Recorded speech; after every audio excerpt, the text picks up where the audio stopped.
Good morning student. आज हम internal trade discuss करेंगे। इंटरनल ट्रेड होता क्या है?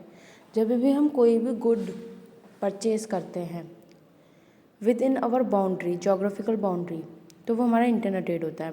मीन्स आपने कोई भी सामान कर्नाटका से दिल्ली स्टेट में मंगवाया, दिल्ली से कर्नाटका स्टेट, मतलब आपस में ही इंडिया के अंदर कोई भी ट्रांजैक्शंस हो रही है, सेल एंड परचेज हो रही है गुड एंड सर्विसेज का, वो हमारे इंटरनल ट्रेड होते हैं।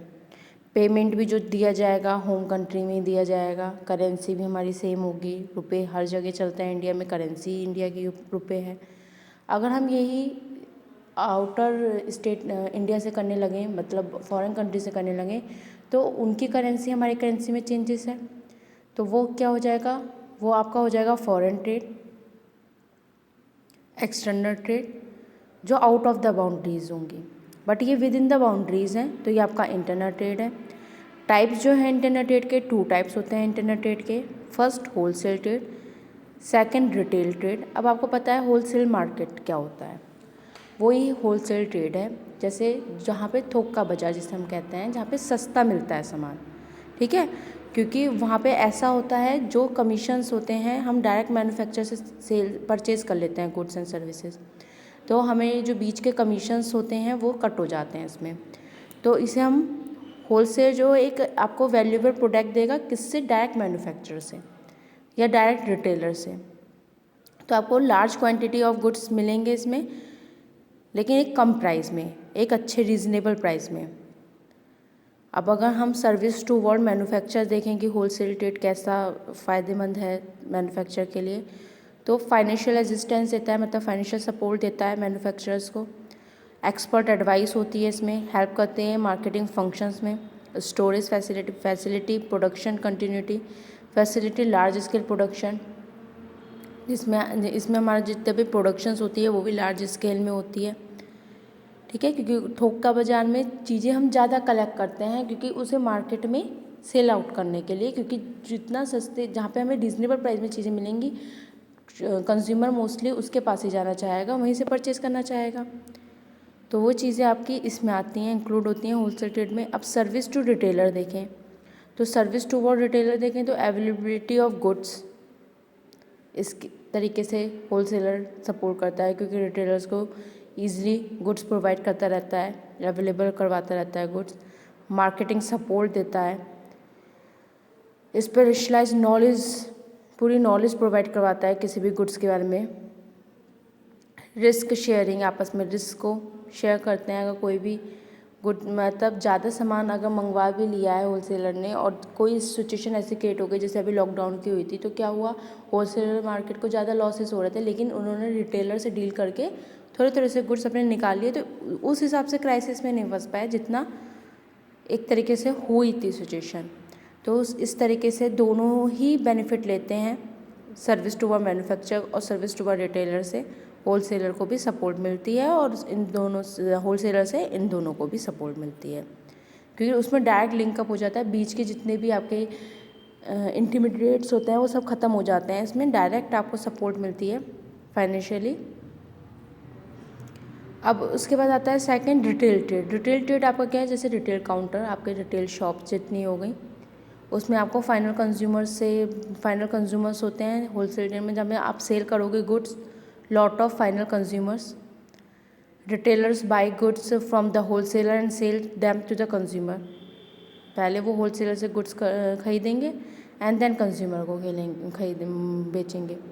जैसे कि आप एक एग्जांपल मैं समझाती हूँ, जैसे आपने टॉय लिया, एक डायरेक्ट मैन्युफैक्चर से लोगे तो वो टॉय आपको पड़ेगा 10 रुपये का, और अगर आप वो टॉय लेते हो डायरेक्ट किससे, होलसेलर से लोगे, एक टॉय है होलसेलर ने मैन्युफैक्चर से 10 रुपये का पड़ा, बट अगर वो ही रिटेलर ने लिया तो उसे पड़ेगा 15 रुपये का, ठीक है। क्योंकि होलसेलर जब बेचेगा तो वो पहले उस अपना कमीशन लेगा, 10 रुपये का वो लेकर आया किससे, मैन्युफैक्चर से। अब रिटेल काउंटर में 15 का, और देन मार्केट में कंज्यूमर को जाएगा 18 या 20 का। तो इस तरीके से बीच में अपने अपने कमीशन ये लोग रेडी रखते हैं लेने के लिए। तो रिटेल काउंटर में भी थोड़ी सी चीज़ें हमें कॉस्टली मिलती हैं, होलसेलर बाज़ार से हमें फिर भी फ़ायदा होता है। अब सर्विस टूवर्ड कंज्यूमर देखें रिटेल काउंटर की, तो रेडी और quick supply, wide variety, guiding consumer, home delivery, credit facility. Second है सर्विस देखें होलसेलर और मैन्युफैक्चरर की, तो ready market, risk bearing, providing information, distribution of good to distant place. Classification देखें रिटेलर्स का, तो साइज़ में, प्रोडक्शन में, प्राइसिंग में, सर्विस में, फॉर्म ऑफ ऑनरशिप में, इन सब में ही क्लासिफाई करा जाता है रिटेलर को। 2 टाइप्स ऑफ रिटेल ट्रेड होते हैं, जैसे एक तो इंटरनेट्स और एक होती है फिक्स शॉप। इंटरनेट्स आपके वो होते हैं जैसे कि जो आपका मूव ऑन पे बिजनेस रखते हैं from one place to another place. जैसे आपने बहुत बार देखा होगा, पहले आपका वेडनेसडे मार्केट लगता था राम एक ग्राउंड है वहाँ पे, देन आपका वो लगने लगा किसी और प्लेस पे। मतलब आपके जो इसमें वो होते हैं रिटेलर शॉप, वो फिक्स नहीं होती, कोई फिक्स प्लेस नहीं है उनकी। और आपके ऐसी फिक्स शॉप की बात करें तो जैसे कि आपका पता है बीकानेर सिविल लाइन पे है, तो सिविल लाइन पे ही है, ये एज एग्जाम्पल है, आप इससे थोड़ा सा अंडरस्टैंड करिए। और फिर सिक्स्थ है टाइप ऑफ इंटरनेट। कितने टाइप के इंटरनेट्स होते हैं, हॉकर्स, पैडलर्स होते हैं, जैसे कि मोची हो गए, ठीक है, उस टाइप के।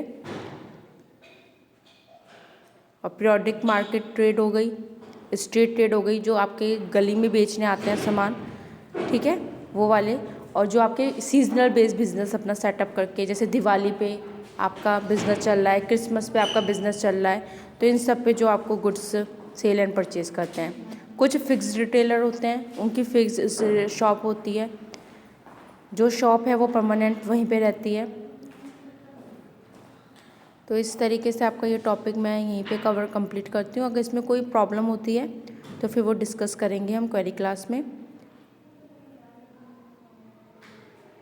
जो एग्ज़ाम में आपको शॉर्ट वीडियोस दे रही हूँ, आप इसे अच्छे से देखिए और इसमें इसके अकॉर्डिंग जितने अभी मैंने समझाए हैं स्ट्रीट ट्रेडर्स तक आप अपने नोट्स प्रिपेयर करिए। चीप जैक्स मैं आपको सेकंड क्लास में क्लियर करूँगी। ओके।